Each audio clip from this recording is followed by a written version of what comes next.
Welcome. I'll see you again soon. Okay, so I'm really excited for our next guests. They're from the Information and Communications Technology Council. They're here to talk today about the enormous opportunities that the tech industry has to offer and some avenues that you in the audience might take on your career pathing. So please join me in welcoming in real life, we've got Rob Davidson, who's the Director of Data Science at the ICTC, and Alex Cutean is Chief Research Officer, joining us virtually from the West Coast, I believe. Hi, Rob. Hi, good morning, Laura. How are you?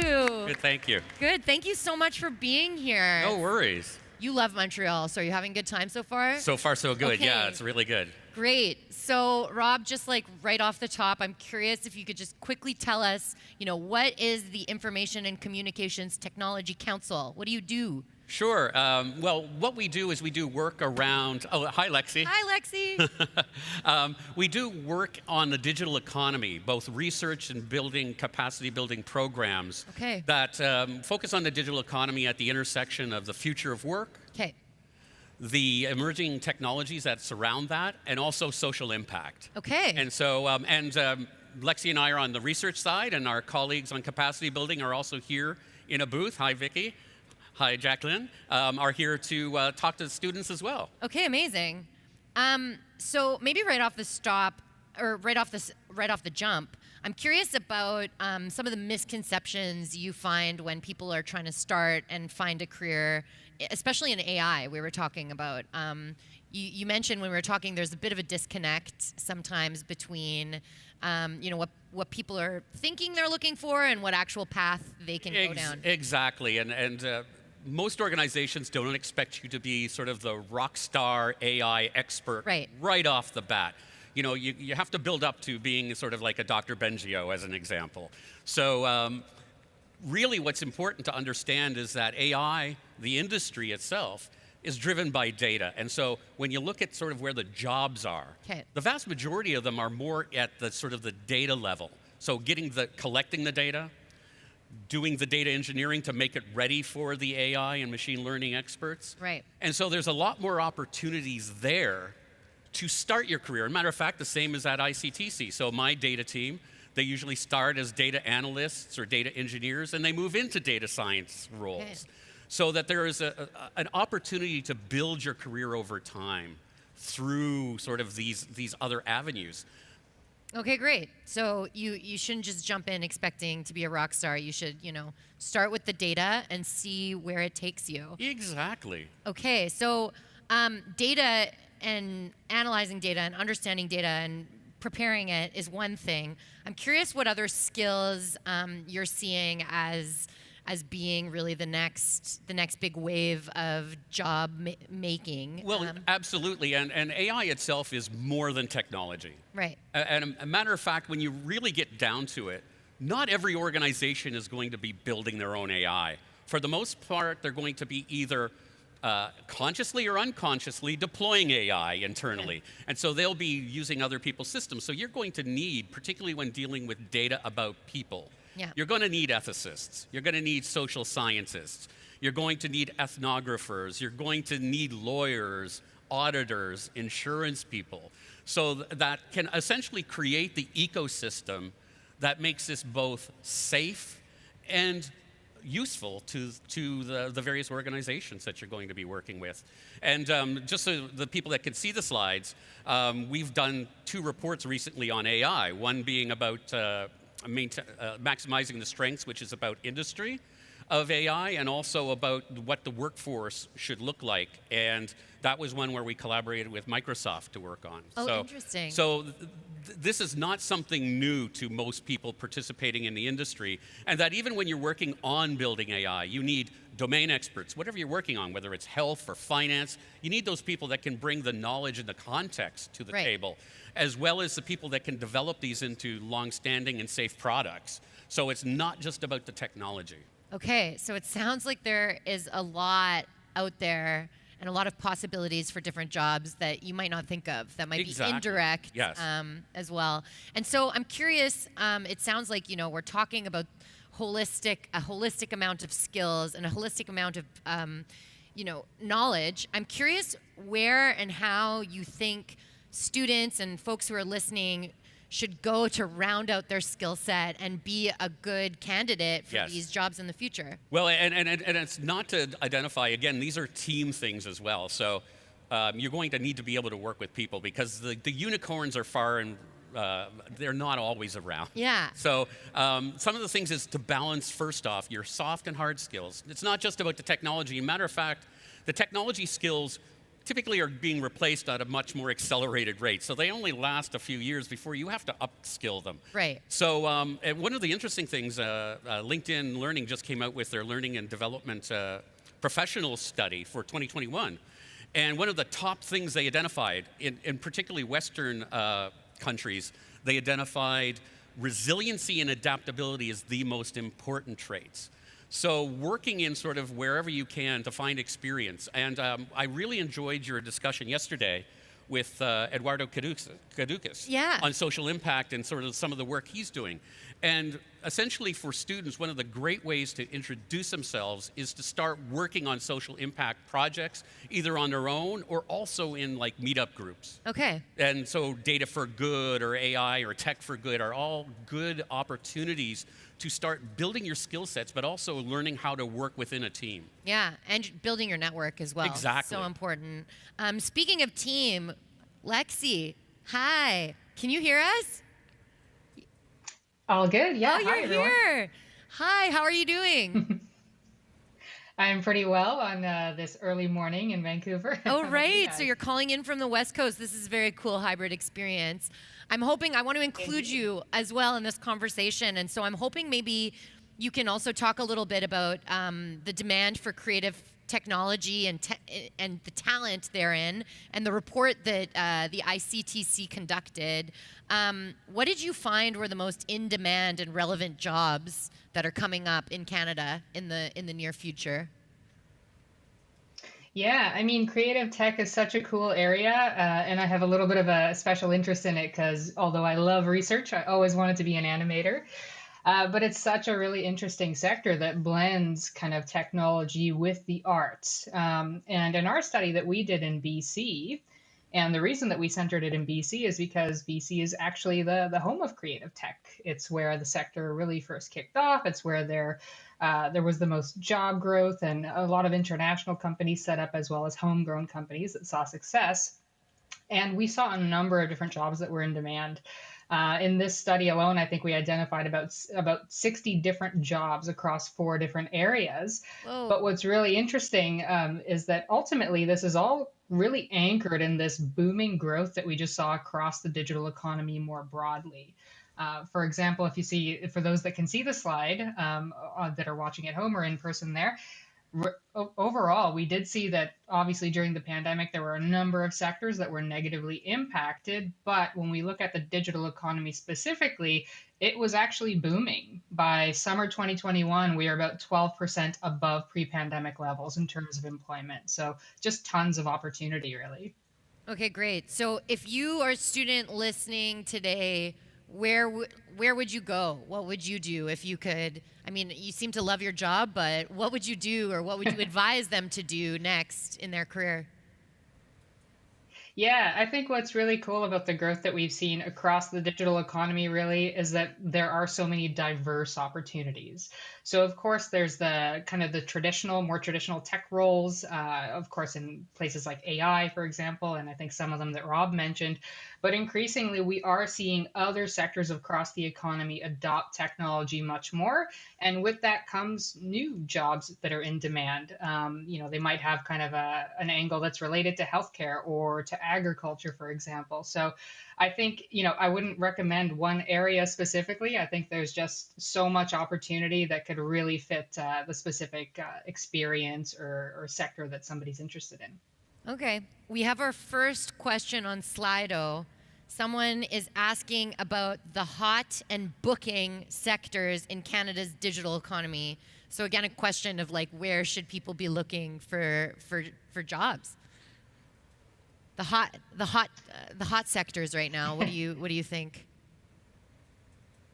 Well, I'll take a stab at this, and then I don't know if Rob wants to fill in too. But Definitely. I mean, one of the areas that I wanted to focus on for this presentation is creative tech, and that is absolutely one of the hot sectors within the digital economy, if you want to look at it that way. In our studies, we do tend to look at what we call these innovation areas. So, outside of kind of more traditional tech, what are the areas of the economy that we think are going to see substantial growth, employment demand, et cetera, going forward? And interactive digital media, of which creative tech is part of, is definitely one of those areas. And in fact, it's one of the fastest growing of those innovation areas that we're seeing in Canada.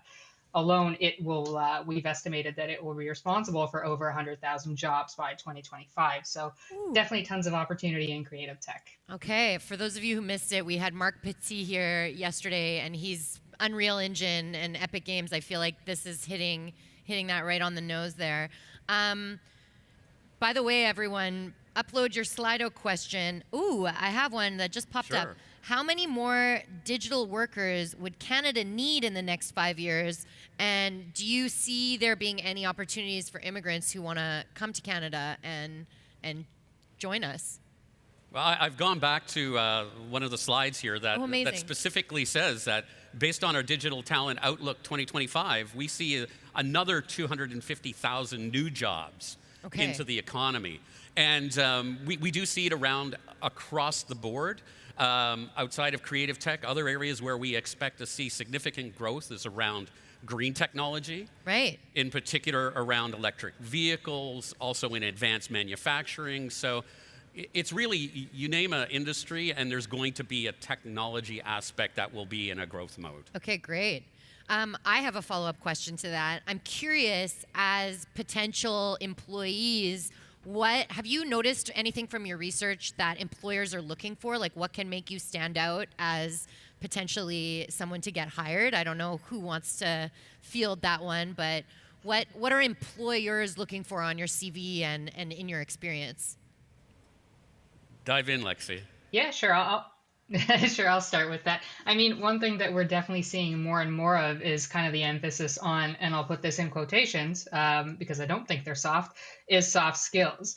So, of course, you need those kind of hard technical skills specifically related to that occupation, but much more and more, I think employers are really looking at those soft skills, so to speak, sometimes as determining factors in reference to whether someone is employed or not. Another thing that I think is really interesting, especially for kind of the newer entrants into the economy, is really that emphasis on work integrated learning. In our creative tech study specifically, we did find that employers across the board absolutely felt that overall, those with a work integrated learning background or some experience applying their skills from university or college or other educational institutions were likely to be more successful in their careers going forward. And increasingly, we also found that employers are looking at work integrated learning as a means of building their pipeline. So converting that student from a will placement to a full-time hire eventually. Okay, thank you. That's a great answer. I'm curious, you're coming in from the West Coast, and we're in Montreal, and I'm curious about sort of the differences you're seeing in the regions in terms of opportunities or in terms of types of technological jobs.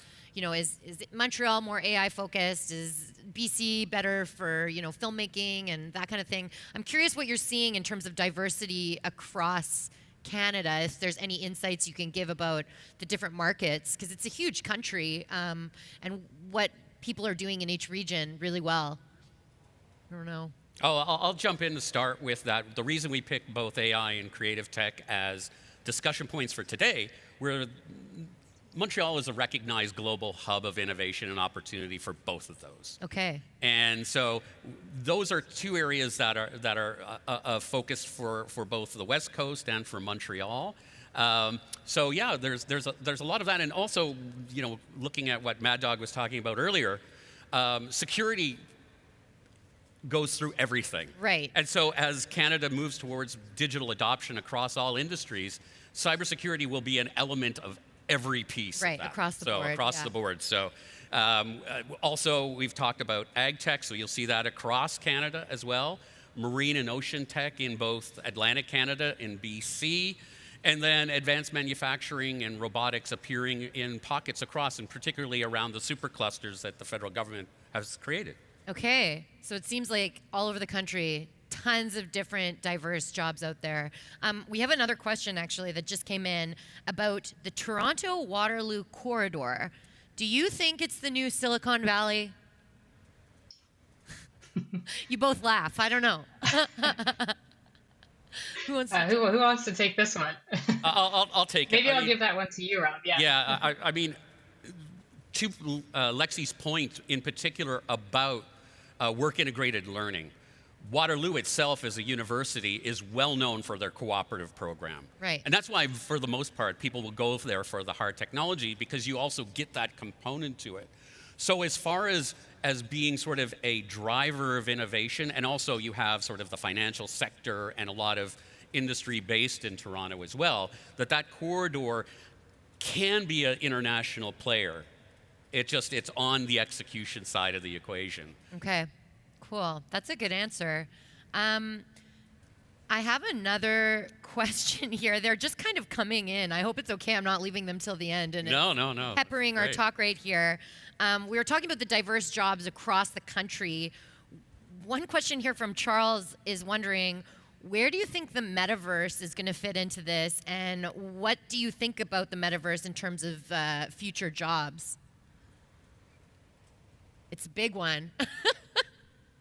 That's meta, not fed, Alexi. That's a shame. Well, I mean, I won't necessarily speak to it specifically, but I mean, one thing that we are seeing, which is related, obviously, is kind of, again, with regard to creative tech and more of that blending of sort of art and technology, which also applies, obviously, to extended reality, including AR, VR. And that is one area that we have looked at in this study that we'll continue to look at. Very, very promising. Tons of potential applications. Currently still, I wouldn't say in its infancy, but currently still in that kind of getting to scale up phase. So over the next couple of years, I mean, definitely keep our eyes peeled to see what happens in that area. Okay, cool. Yeah.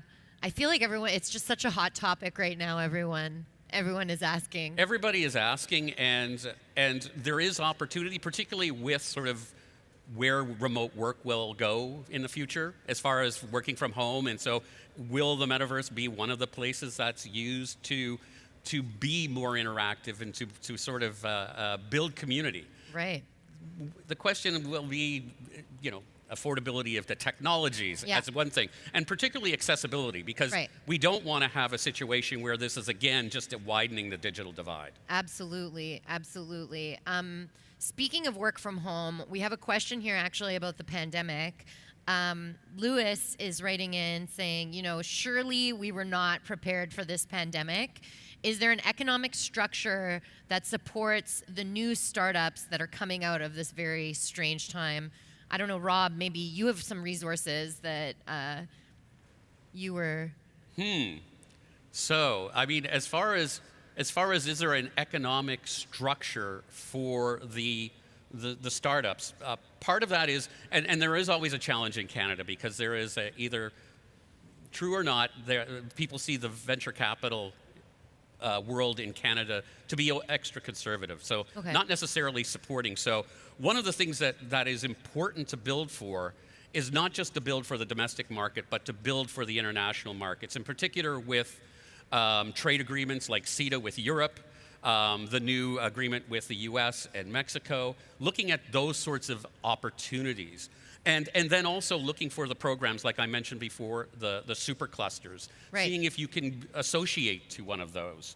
And then also looking for the funding, because there is a lot of money right now, in particular around things like I mentioned, Canadian Digital Adoption Program is a program the federal government is running right now for small to medium-sized businesses to get themselves digitized and to get onto sort of the broader digital economy. So you have to be, though, still pretty careful to look where those opportunities are, both at the federal, provincial, and local level. Gotcha. Cool. So this is a good segue, perhaps, to talk about some of the resources that you folks have developed for job seekers. So can you talk about a little bit about guiding people to match skills with jobs? Sure, and one of the things that we've been working on for the past 3 years is for the federal government, is the Smart Cities project, and it's about inclusive smart economies. Okay. And so we've been monitoring 14 cities over the past 3 years in Canada, one of them being Montreal, to see where the opportunities are. And so one of the tools that we provide is sort of a snapshot of what are the opportunities right now. So as an example on the slide, for those that you can see it, and you can go to the eTalent site that has the URL there, to see this for the various cities. And so this is for a game developer. So in the creative industry that we've been talking about, that it kind of identifies what are the top skills, both that we've identified from job postings, but also we've run surveys with hiring people in the industry to find out what are the most important skills. Not Gotcha. just what are the skills we'd like them to have, but what are the most important skills. So having that ranking, also what the relative wages are for those. So in this case, for an average game developer, $87K, obviously not an entry-level pay, but it is essentially based on our survey data. So we have that sort of information. We also have ICTC has put out a job skill matching tool where you can go in and effectively, for whatever, in this case I have an example for AI, where you can essentially list your technical skills, have it match you to a particular set of jobs and see what your fit is with those. Nice. So you can see, oh, not only here are the skills that I have right now that match, but here are where my skill gaps are. And then what we're going to be evolving it to over the next few months is to have local courses suggested and Canadian-based courses that have been validated to help you fill those gaps. Okay, great. And we will be also adding, this is mostly on the technical skills right now, we'll be including that soft skill component because we really believe that having that well-rounded individual is what people are actually hiring for. Absolutely. This is really a great resource. For those who are watching online, you got to go to www.etalentcanada.ca/job skills matching tool, just in case you can't see the slide. And it is in both French and English. And it's in both French and English, even better. Rob, I wanted just to quickly touch on something that you said a couple questions ago, but I think it might, affect not only the people who are in Canada, but people who are sort of watching from other countries and maybe wanting to come to Canada and pursue their careers in the creative and digital spaces. I'm curious about the digital divide. Obviously, this is a challenge and something that is going to be keeping us from creating the most inclusive economy possible. So, can you talk to me a little bit about this challenge and perhaps workarounds? Or I know it's a big question, but you mentioned it, and yes, I would. Yeah, and part of it is doing things like Mad Dog was talking about, going open source. Right. So that you don't have all this cost on top of things. Right. And that you can reduce your hardware footprint. Also, for particularly smaller organizations, leveraging cloud, particularly very secure cloud facilities to build your businesses off of so that you don't have to invest heavily. But then there's the connectivity issues. And that's a bigger challenge, and it needs to be dealt with at a national level, and there are organizations that are working on this right now, but it really is a challenge in the Canadian context because our telecommunications industry is quite tight. Right. And so having that sort of competitive nature and without having issues with sort of opening it up too much from a security perspective is really the challenge going forward. And so we really need to focus on the broadband for everyone, to have that as a utility and also a right. Great. I don't know, Lexi, if you, I see you nodding along, if there's anything else you want to say about sort of facing some of the challenges for Canada having the most inclusive creative tech sector possible. Yeah, no, I think Rob touched on pretty much all the key points. The only thing I would add is just, although our study focuses on smart cities, we've actually expanded it to look at smart communities more broadly and make sure that ultimately we're not leaving out people that live in more rural or remote communities. And even now, when we're seeing people kind of leaving cities a little bit and looking for, be it more space or more green space in suburbs surrounding those cities. So absolutely, I think the digital divide is a massive issue that needs to be addressed if we do actually eventually want to be able to create a smart and inclusive economy across Canada. Okay, thank you. We've got about 5 minutes left. I don't know if anybody has any more questions, or people in the audience, don't be shy if you want to raise your hand and yell at the stage. We're here to listen to you. Or I don't know if Lexi or Rob, you have anything else that I maybe forgot to ask you that you'd like to touch on about jobs. Well, and one thing I'll say, and in particular, we mean that AI and creative is anchored here in Montreal. On our AI industry report, we actually collaborated with 2 people from Montreal. Oh, great. And Brenda Sescu from McGill as a researcher, and also Phil Dawson from the private sector. Okay. So we really do, we do collaborate nationally with people, and in particular in AI.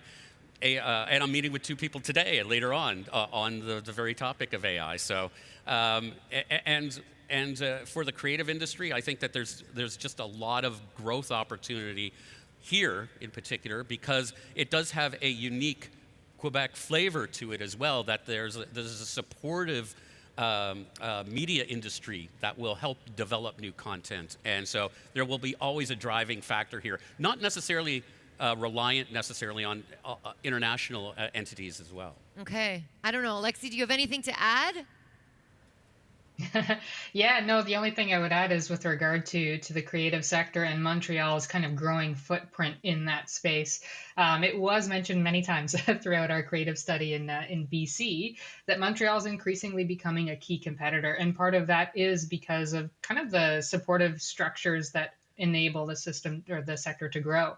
Whether that's tax incentives, could be kind of new legislation developed about IP development. I think it is overall a pretty supportive ecosystem to really help the sector continue to flourish. Wonderful. Okay, great. I have another question that just came up. We're talking about all these opportunities. We're talking about different provinces. What's the best way, or maybe the easiest way, to start your career? Just to go all the way back to the beginning, like how can someone who's not in get in? That is the big question. One of the things, though, is if you're still in university, the work integrated learning. So look for those internships, those co-op programs, because that way, organization, you're not just a faceless resume that comes through the door. They've actually worked with you, or somebody else has worked with you and can recommend you. So having that aspect is critical. If you can't do that, then looking for contract opportunities. We haven't even had a chance. We do research on the gig economy as well. But there are opportunities where you can get in, and in particular in the creative industry, most of it is around contracts that are for a particular property. Right. So that they do, people rotate through that industry through different companies frequently. So looking for those opportunities where maybe it isn't, maybe it's just a 3-month stint. Look at it as an opportunity to get your foot in the door. Yeah. Lexi, do you have anything to add? Yeah, I mean, definitely just on the work integrated learning aspect. I mean, there are numerous organizations, ICTC being one, that focus on this quite a lot. So there's a lot of resources for young people looking to get that first experience in the industry. And I would absolutely encourage them to look at those opportunities. Another thing that I think is kind of interesting, which maybe I've seen more and more, especially during the pandemic, is kind of networking. So just even reaching out to people on LinkedIn and asking for a coffee to learn about, how they've progressed in their career, how they've gotten to where they are. I've had quite a few people do this with me in the last couple of months, and I definitely remember those people. Might not necessarily have a job at that time, but if I do, they do come to mind. So I do think kind of just being proactive and building your network is also an important factor here. Okay, networking. Good tip. Good tip. I'm curious, you mentioned the gig economy, and we've talked about the amount of jobs that are sort of on the way. Best case scenario, like what is your vision of Canada's sector in the next few years? Like what do you see ahead of us on this road that excites you? What are some of the challenges that you see as well? Just to close up, like where are we going? And what's your vision for like the best case scenario for Canada? I'll throw in one challenge, Laura, and that is that we get stuck in sort of traditional university think, which may not keep pace with what the industry needs. Okay. And so a lot of people will be looking externally to private sector firms, colleges that have more nimble programming, even in sort of the micro-credentialing space, where if people start to recognize that these programs that are short-term can actually get people to the next stage of their careers, that's going to be sort of a balance that we're going to have to come to, because there is sort of that academic freedom side for sort of tenured professors versus what does the market really demand right now, and how do you mix those so that we can create successful programs. Okay, so maybe universities listening need to think about getting nimble as well. And they are. There are a number of cases where they are, and including, as we mentioned before, Waterloo and McGill and other universities that are really trying to make the effort to figure out how to best match that. Okay, great. And for you, Lexi, on the West Coast, what are you seeing? If you have a crystal ball, what's coming for us from over there? Well, I unfortunately don't have one of those, but one thing that I do think is exciting is actually, and this might sound weird, but it's potentially being wrong about our forecasts. And what I mean by that is actually we had a reporter reach out to us recently about a previous forecast that we did, saying, hey, well, how did we measure up with your estimate for 2021? And we estimated that the digital economy would employ about 2 million people, and it currently employs 2.2. So I hope that our estimates are conservative, and we'll see even more growth than we've predicted. Wonderful. Great point. Well, we're down to our last few seconds of time here. Do you have any parting words for the crowd and the Campus Party community? This is a great time to be in and around technology. Yeah. And that really, though, to not go just for technology's sake solutions, but looking at what are the social impacts of these things and how does this affect the broader ecosystem. And that goes across both dealing with information about people, but also the economy and sort of climate and ecology. How all those things work together are going to really define whether we're successful or not. Great. And anything last words, Lexi? I think Rob pretty much covered it all. The only thing that I would add is ultimately that, yes, it's a great time to be in technology, but also that there's so many avenues for people to get into the digital economy now. As we are seeing, it's really spreading across all sectors and really requiring people from a number of different educational or disciplinary backgrounds. So I think it's a great time from that perspective as well. Great. Well, thank you both so much for coming for this amazing hybrid experience. This is such a cool talk. I guess this is, par for the course starting now, but it's very cool to have you both here with us. And let's give them a round of applause. Thank you so much for coming. Thanks, Laura. Thank you. This Thank was you. so cool. Elbow. Yeah, there we go.